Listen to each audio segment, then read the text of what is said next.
Fahamantarana isy Madagasikara zany dia orinasa anankiray misehatra anatin'ny fampihofanana. Dia ny ahafantaran'ny olona anazy hatramin'izay moa zany dia mampihofanizay momba ny toetra sy ny resaka fambolena safidy. Zany hoe tsy mamokatra zay akory hoe mamokatra karaoty na ovy, fa ny tena ataonay zany dia mamboly safidy ny asanay. Raha izay mamboly safidy zay misy lalam-pihofanana be dia be natokana ho an'ny orinasa moa izy zany tao anatin'ny 10 taona voalohany. Dia tao anatin'izay 10 taona zay nisy orinasa efa 100 ny mpianatra efa narivo ny niasa taminay tao anatin'izay 10 taona zay. Dia fampihofanana amin'ny orinasa ilay izy. Zavatra tena ataonay dia mampihofanana amin'ny resaka atao amin'ny teny vahiny ilay izy, langue, culture linguistique, culture digitale, culture technique sy ny culture comportementale moa araka teneniko teo. Dia zay ny tena nahafantarana anay. Dia nihitatra moa ilay izy amin'ny taona ity zay dia 10 taona. Zany hoe namarika amin'ny 10 taona zany KIS Kisy Madagasikara. Ilay Kisy Madagasikara raha fanavana azy K-kolo. Dia io moa zany ivo, dia ilay S safidy. Dia ao anatin'izay kolo sy safidy zay zany tena iainan'ny KIS hatramin'izay. Dia amin'ny 10 taona ity araka nambarako teo dia nisokatra ny lalam-pihofanana ho an'ny tanora izay manana baccalauréat zany.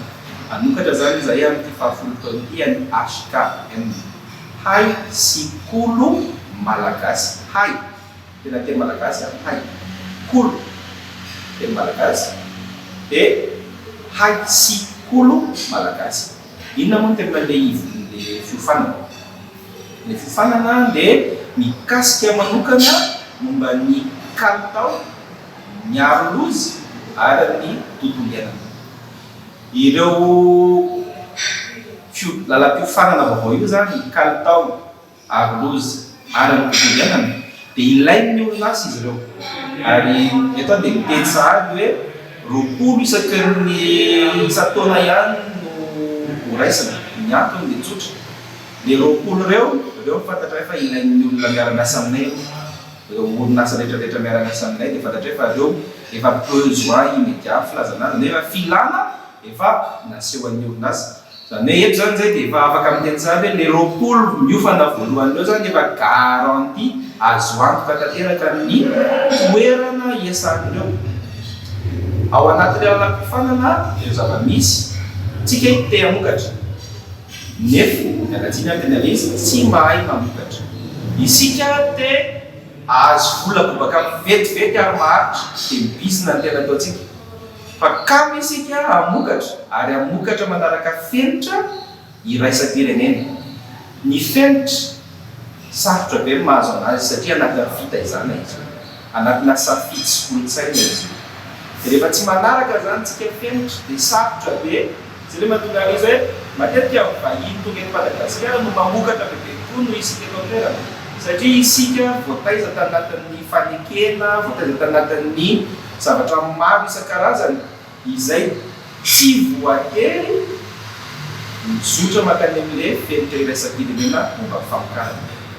Dia eto zany rehefa ohatra ka mivoakato zany mandritra ny 3 taona ilay mpianatra dia mety izy ho lasa atoko amin'ny teny vahiny animateur QSE, mety izy ho lasa contrôleur QSE, mety izy ho lasa manager QSE, ary indrindrindrindra mety izy ho lasa auditeur QSE.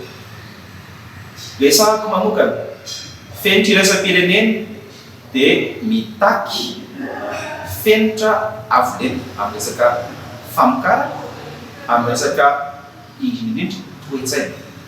Dia amin'izao fotoana ireo fenitra rehetrarehetra ireo rehefa te hamokatra ianao amin'ny any ampita dia tsy maintsy misy olona nefa ny any ampita manao audity, zany hoe mandinika aty fotony hoe tena manaraka an'ilay fenitra tokoa ve.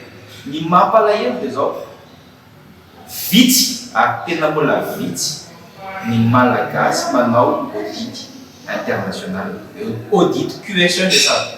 Eto Madagasikara efa be dia be ny olona manao audit financier satria fantatra fa ilain'ny orinasa regny.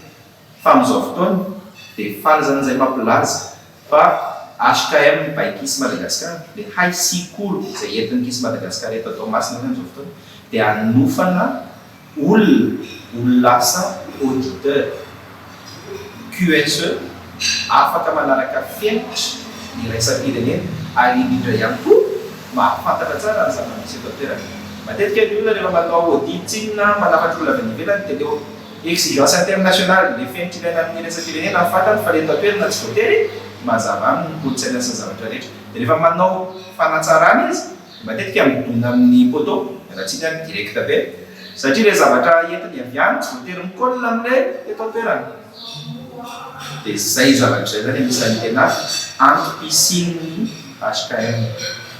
Zay no azontsika ambara momba ny HKM dia manasantsika sary ho avy amin'ny salon misy salon zay atao amin'ny mairie moa zany amin'ny 29/3 dia ho avy ao ny KIS Madagascar sy HKM dia afaka manatona ihany koa eto amin'ny centre eto amin'ny ivim-piofanana ivitoeram-piofanana ny HKM zany dia eto Ampasimazava.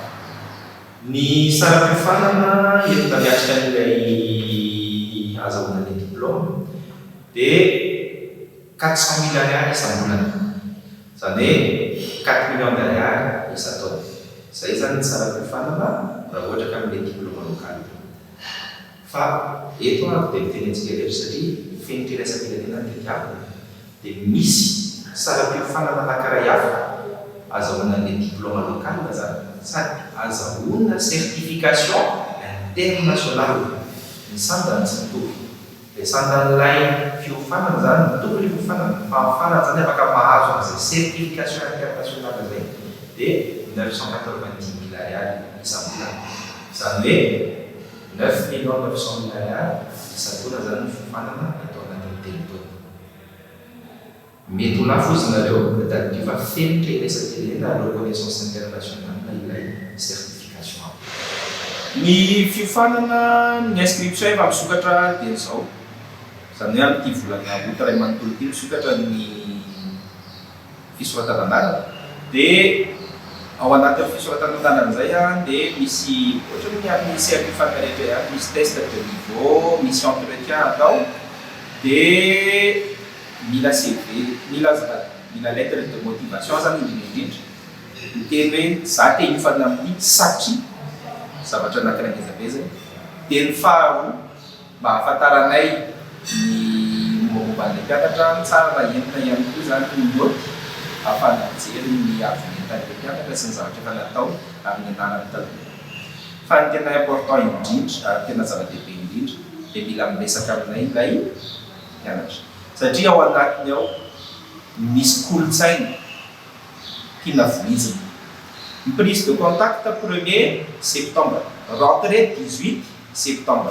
Raha toka misy fenitra bank ao anatin'ilay fifanantonan'ny mpianatra sy izahay dia eto zany dia mbola misy tapa-bolana ahafahan'ilay mpianatra misehatra anatin'ny fiofanana maro isan-karazany ny 10 andro ohatran'ireny pré-étude zany amin'izay fotoana izay, zany hoe fiofanana alohan'ilay tena fiofanana dia ahafahany manenjika ny avinenta ilaina amin'ilay fiofanana.